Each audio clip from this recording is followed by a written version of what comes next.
नमस्कार, प्रदेश की अहम खबरें लेकर हाजिर है सुजस आवाज राजस्थान। सुजस पॉडकास्ट में आप मेधा के साथ सुन रहे हैं प्रदेश के मुख्य समाचार। एक नजर आज की हेडलाइंस पर। मुख्यमंत्री भजनलाल शर्मा ने राइजिंग राजस्थान के संबंध में आर्थिक क्षेत्र के प्रबुद्ध जनों के साथ ली बैठक। औद्योगिक विकास के साथ रोजगार सृजन पर हुई चर्चा।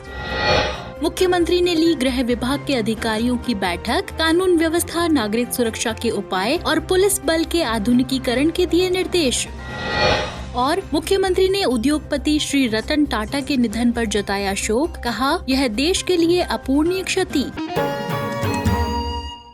और अब सुनिए खबरें विस्तार से। मुख्यमंत्री भजनलाल शर्मा ने आज मुख्यमंत्री निवास पर राइजिंग राजस्थान के संबंध में आर्थिक क्षेत्र के प्रबुद्ध जनों के साथ बैठक ली। इस बैठक में आर्थिक क्षेत्र के प्रमुख सीए, सीएमए, उद्योगपति और आर्थिक क्षेत्र के अन्य प्रबुद्ध जनों के साथ राइजिंग राजस्थान को लेकर चर्चा की गई। साथ ही और किस तरह इन वर्गों की सहभागिता बढ़े, इस पर भी सुझाव लिए गए। इस अवसर पर मुख्यमंत्री ने आगामी समिट के संबंध में राज्य की आर्थिक नीतियों, निवेश के अवसरों, औद्योगिक विकास की संभावनाओं और रोजगार सृजन के विषय पर भी विस्तृत चर्चा की। उन्होंने कहा कि इस समिट के माध्यम से हमारी सरकार राजस्थान में औद्योगिक विकास को गति देने, रोजगार के नए अवसर सृजित करने, आर्थिक समृद्धि बढ़ाने और प्रदेश को वैश्विक निवेश केंद्र के रूप में स्थापित करने के लिए दृढ़ संकल्पित है। आपको बता दें कि चर्चा में चार्टर्ड अकाउंटेंट इंस्टीट्यूट के अध्यक्ष सुनील गोयल, मयूर यूनिकोड्स के chairman Suresh Poddar, genus power के चेयरमैन IC अग्रवाल, ARG के Atmaram Gupta, company secretary institute के पूर्व राष्ट्रीय अध्यक्ष श्याम अग्रवाल के साथ गोलझा ग्रुप के विक्रम गोलझा और बड़ी संख्या में आर्थिक क्षेत्र के प्रबुद्ध जन मौजूद रहे। इसके साथ ही मुख्यमंत्री के ACS शिखर अग्रवाल, इंडस्ट्री के अजिताभ शर्मा, ACS वित्त अखिल अरोरा, रिको चेयरमैन इंद्रजीत सिंह सहित अन्य अधिकारीगण भी मौजूद रहे। सभी ने मुख्यमंत्री के प्रयासों की सराहना की और राइजिंग राजस्थान में पूर्ण सहयोग का संकल्प किया। बढ़ते हैं आगे। मुख्यमंत्री भजनलाल शर्मा ने मुख्यमंत्री कार्यालय में गृह विभाग के अधिकारियों की बैठक ली। इस अवसर पर मुख्यमंत्री श्री शर्मा ने राजस्थान में कानून व्यवस्था की वर्तमान स्थिति, आपराधिक गतिविधियों पर नियंत्रण, नागरिक सुरक्षा के उपाय और पुलिस बल के आधुनिकीकरण पर विस्तार से चर्चा की। साथ ही अधिकारियों को अपराध दर को कम करने, पुलिस जनता संबंधों को सुदृढ़ करने और कानून प्रवर्तन की प्रभावशीलता बढ़ाने के लिए विशेष निर्देश दिए। देश ने उद्योग जगत के नायाब रतन को खो दिया। हम बात कर रहे हैं पद्म विभूषण से सम्मानित विश्व भर में मशहूर उद्योगपति रतन टाटा की। मुख्यमंत्री भजनलाल शर्मा ने रतन टाटा के निधन पर गहरा शोक व्यक्त किया है। श्री शर्मा ने अपने शोक संदेश में कहा कि सादगी और विनम्रता की मिसाल रहे श्री टाटा का निधन देशवासियों के लिए एक अपूरणीय क्षति है। टाटा समूह के पूर्व चेयरमैन स्वर्गीय टाटा ने अपनी कर्मठता और जुझारूपन से विश्व पटल पर भारतीय उद्योगों को एक नई पहचान दिलाई। विजनरी बिजनेसेस लीडर स्वर्गीय टाटा का जीवन युवाओं के लिए सदैव प्रेरणा स्रोत रहेगा। मुख्यमंत्री ने कहा कि श्री टाटा ने केवल व्यावसायिक जगत में ही नहीं बल्कि समाज सेवा और राष्ट्र निर्माण में भी अपनी अहम भूमिका निभाई। मुख्यमंत्री श्री शर्मा ने दिवंगत पुण्यात्मा को अपने परम धाम में स्थान देने और शोकाकुल परिजनों को यह दुख सहने की शक्ति प्रदान करने के लिए ईश्वर से प्रार्थना की।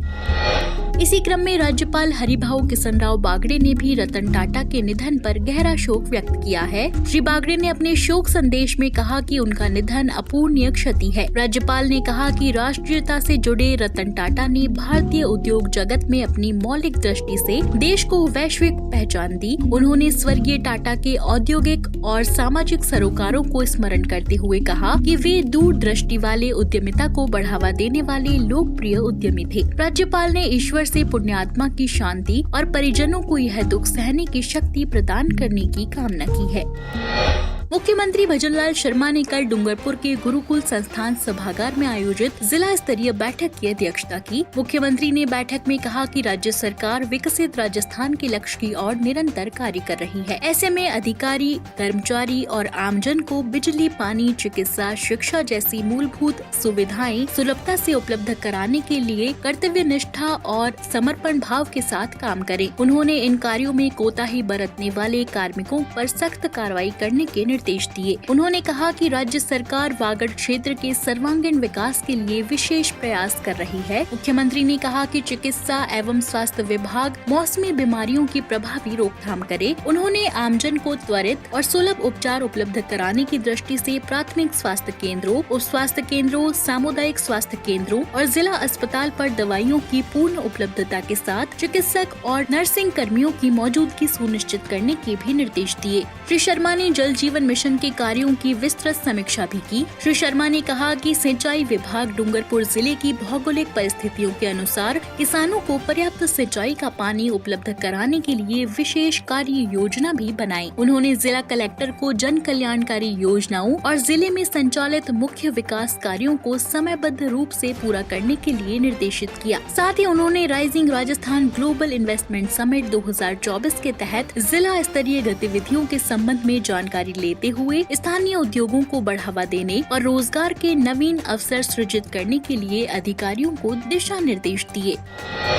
प्रदेश में पीएम कुसुम योजना के तहत फीडर लेवल सोलराइजेशन के काम को गति मिल रही है। इस योजना के माध्यम से राज्य सरकार का वर्ष 2027 तक किसानों को खेती किसानी से जुड़े कार्यों के लिए दिन में बिजली देने का लक्ष्य है। इसी दिशा में योजना के कंपोनेंट सी के तहत प्रदेश के खैरथल, तिजारा और कोटपुतली, बहरोड जिले में 5.38 मेगावाट क्षमता के 2 सौर ऊर्जा संयंत्र सोलर पावर जनरेटर हाल ही में स्थापित किए गए हैं और निकटतम ग्रिड स्टेशन से कनेक्ट कर इनसे बिजली उत्पादन प्रारंभ कर दिया गया है। डिस्कॉम चेयरमैन आरती डोगरा ने बताया कि भिवाड़ी सर्किल, खैरथल, तिजारा जिला के जाट, बहरोड में solar power generator messrs Saloni solar energy private limited द्वारा 2.74 मेगावाट क्षमता का सोलर प्लांट सितंबर के अंतिम सप्ताह में स्थापित कर दिया गया। इस प्लांट को 3311 केवी सब स्टेशन से भी कनेक्ट कर दिया गया है। अब इस स्टेशन से जुड़े 238 कृषि उपभोक्ताओं को दिन में बिजली की आपूर्ति की जा रही है। इसी प्रकार कोटपुतली, बहरोड जिले के हुडिया, जैतपुर में Messrs Kathuwas solar energy private limited द्वारा 2.64 मेगावाट के संयंत्र को बुधवार को स्थापित कर 3311 केवी सब स्टेशन से कनेक्ट कर दिया गया। इस प्लांट के माध्यम से भी अब इस